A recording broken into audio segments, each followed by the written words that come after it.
out of it. What has happened in the Church of God today? We no longer depend upon the power of God to still deliver.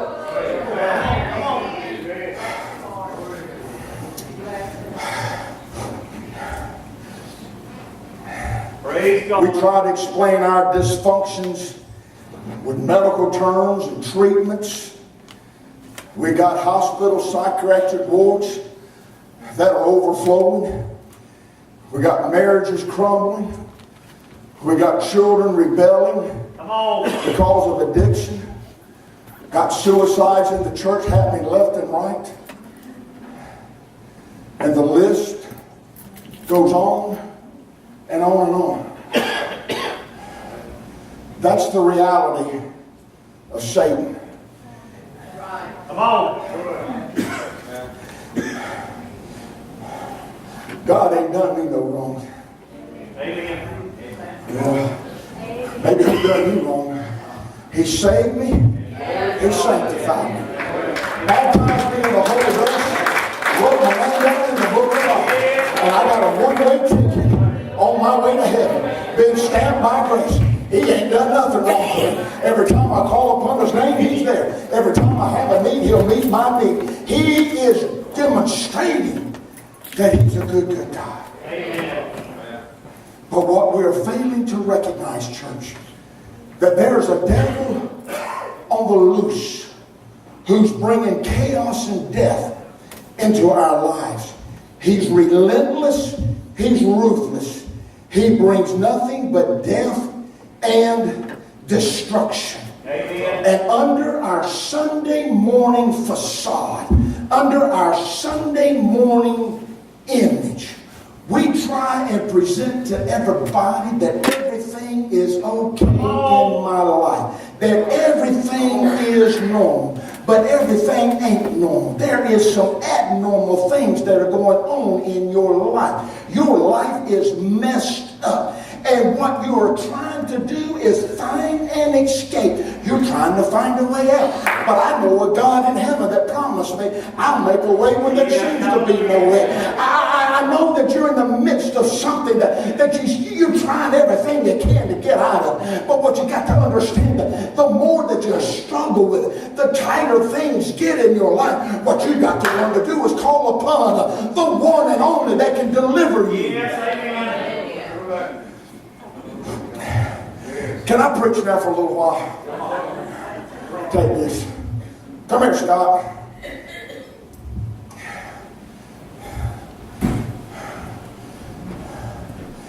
Let me get a drink of water because I got 3 more gears to hit. Sit down. I ain't much on illustration sermons. You just got to bear with me. Not much on illustration sermons. But this is what the Lord laid upon my heart. And I'm going to do it. Because I know hell's going to get mad. Because I ain't never gone nowhere and bought a piece of string before. But I'm going to show you how Satan works. Hand me your hand there, buddy. He'll start off and he'll start wrapping stuff into your life. Stuff that just doesn't look like it's significant. I mean, just something so insignificant. But he keeps wrapping it around you. And before long, he has started tying it up. Bless the Lord.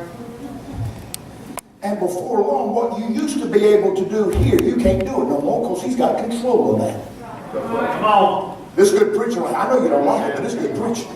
And before long, here's what he does. He'll bring it over here, and he'll start tying up this other one. You loosen your hands. I don't want to hurt you. Well, I do want to hurt you. And then before long, yeah, keep feeding it to me, Dwayne. You're one of his imps right now.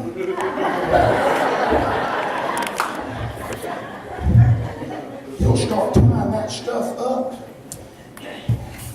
And the freedom that you once had, you don't have it like you used to. Come with me. You can still kind of get up and move around, but you still can't do what you used to do. See, he doesn't come in with an overpowering dominance. He just does subtle things. And before long, he's got you. He ain't got you, but he's getting you. Here, sit back now. I ain't through with you. And before long,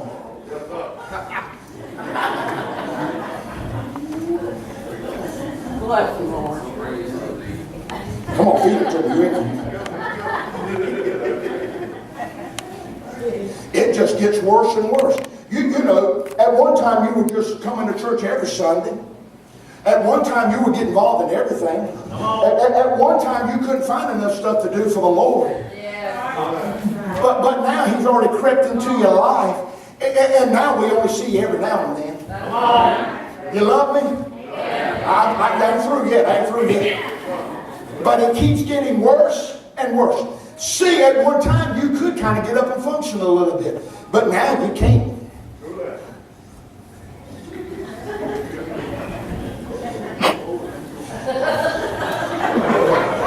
Oh, he gonna make it uncomfortable.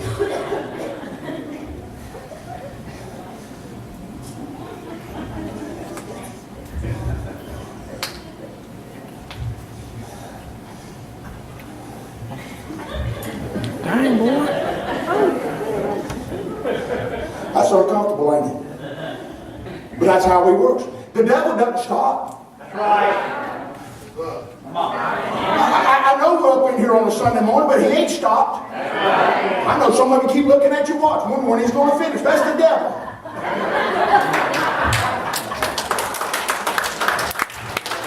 He ain't singing my right song. That's the devil. He ain't doing nothing but binding and binding and binding. Here, bite this off something. Cut it off.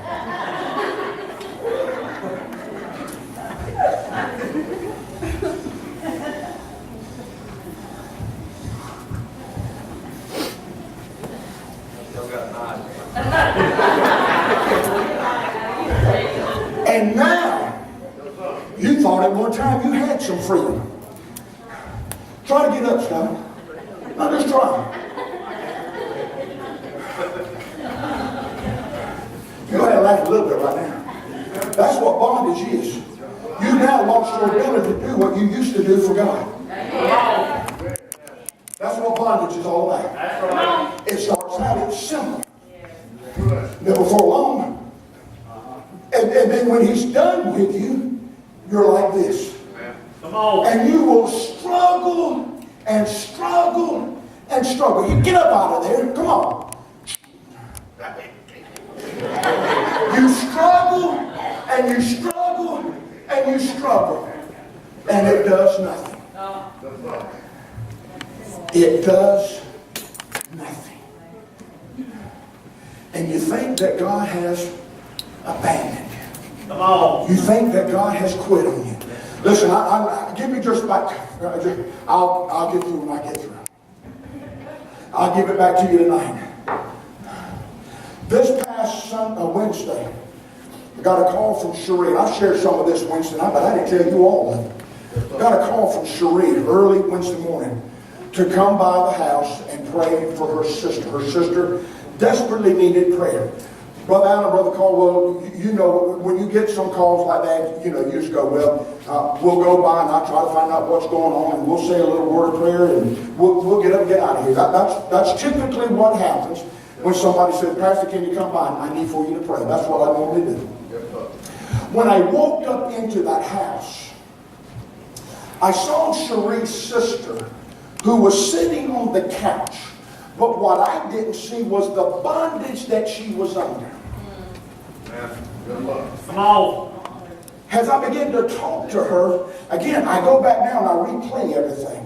I saw her with her head down and kind of looking out over the top of her glasses at me. She would never kind of look at me squarely in the eye. I could see at times tears flowing from her face as we began to talk about the issues that she was facing.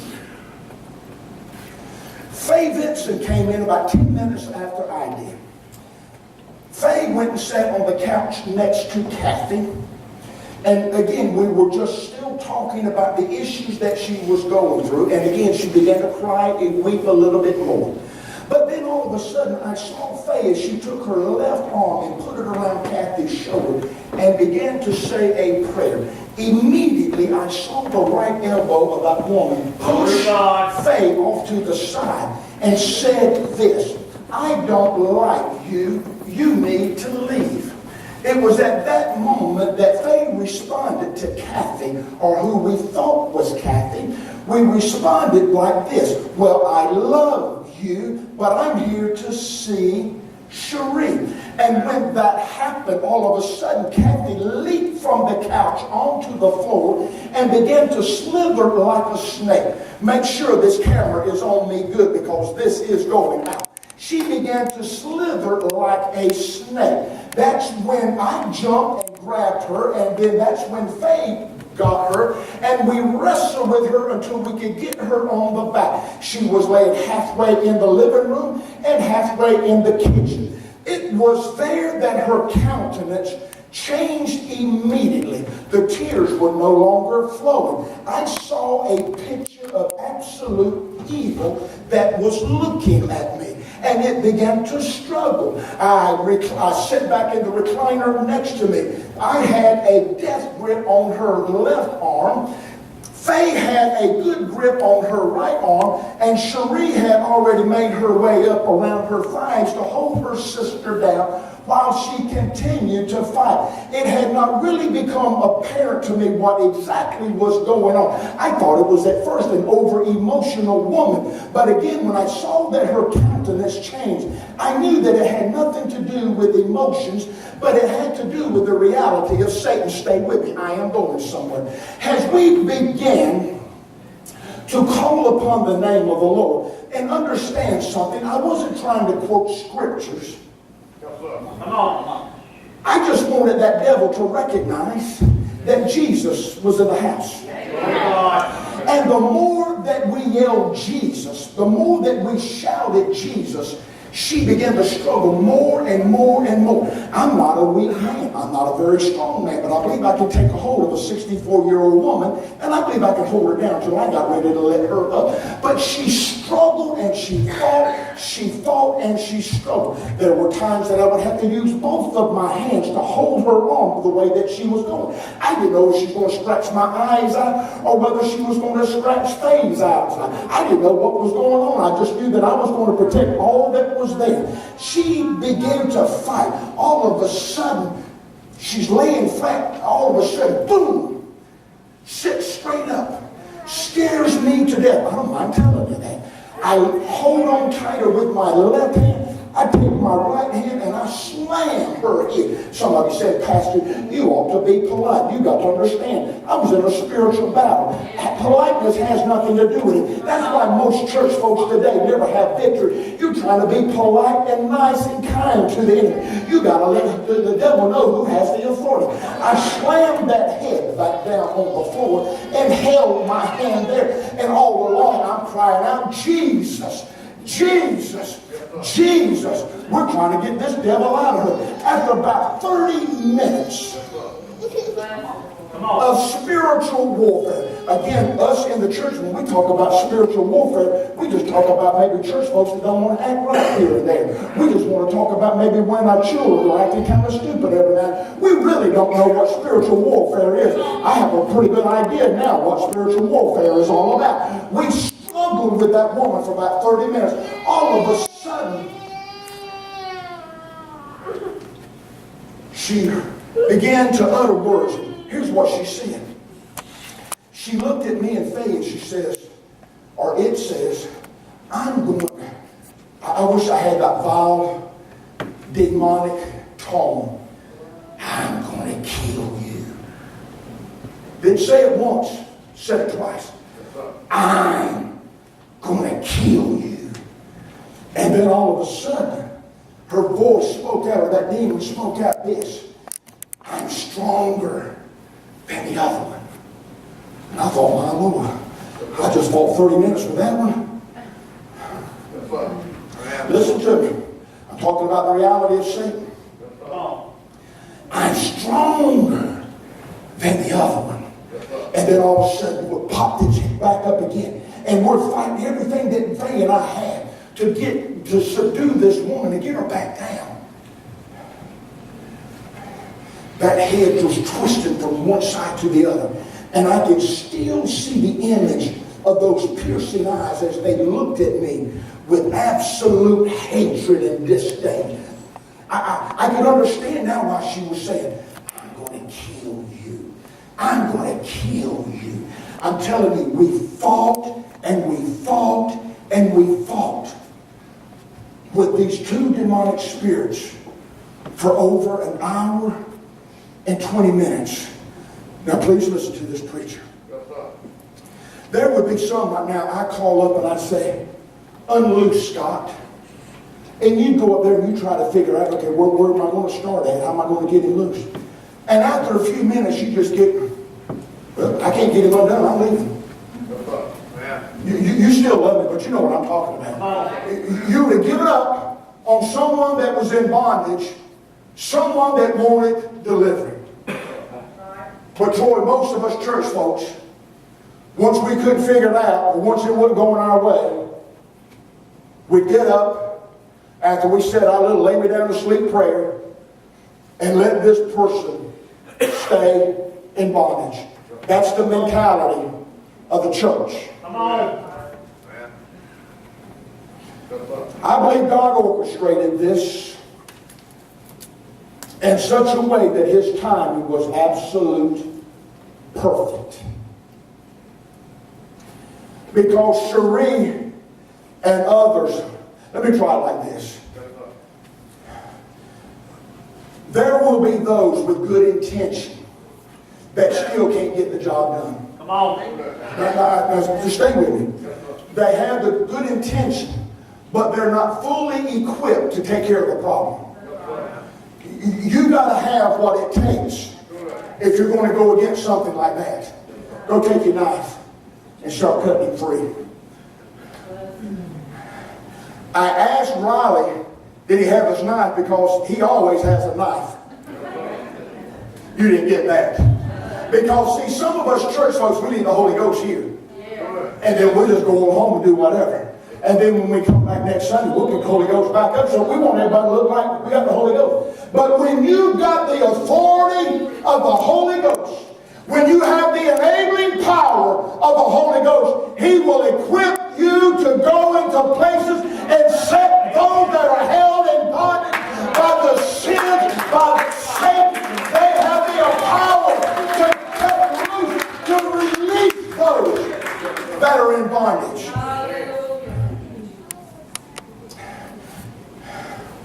I'm getting the expression that I expected to get. Okay, that was a good little story. Come on, Rick. God has warned us in His Word what we are up against. That's right. And we think He's our buddy. We think He's our friend. We think He's our drinking companion.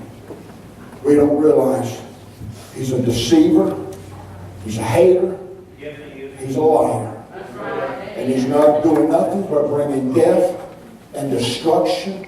He brings sickness. He brings diseases. He'll mess your mind up. He'll do whatever He needs to do in your life to keep you in bondage. He'll bring depression. He'll bring despair. He'll bring unrelenting tears. He'll bring any and everything that He can into your life so that He can get you in absolute bondage where you'll be like Scott. You once were free, but you started dabbling in some stuff. You lost your faith in God. Come on. You can't believe He can't get you out of this. And the more doubt that you have, the tighter Satan wounds himself around you till you get to the point where you have no hope. No hope. Stand with me this morning.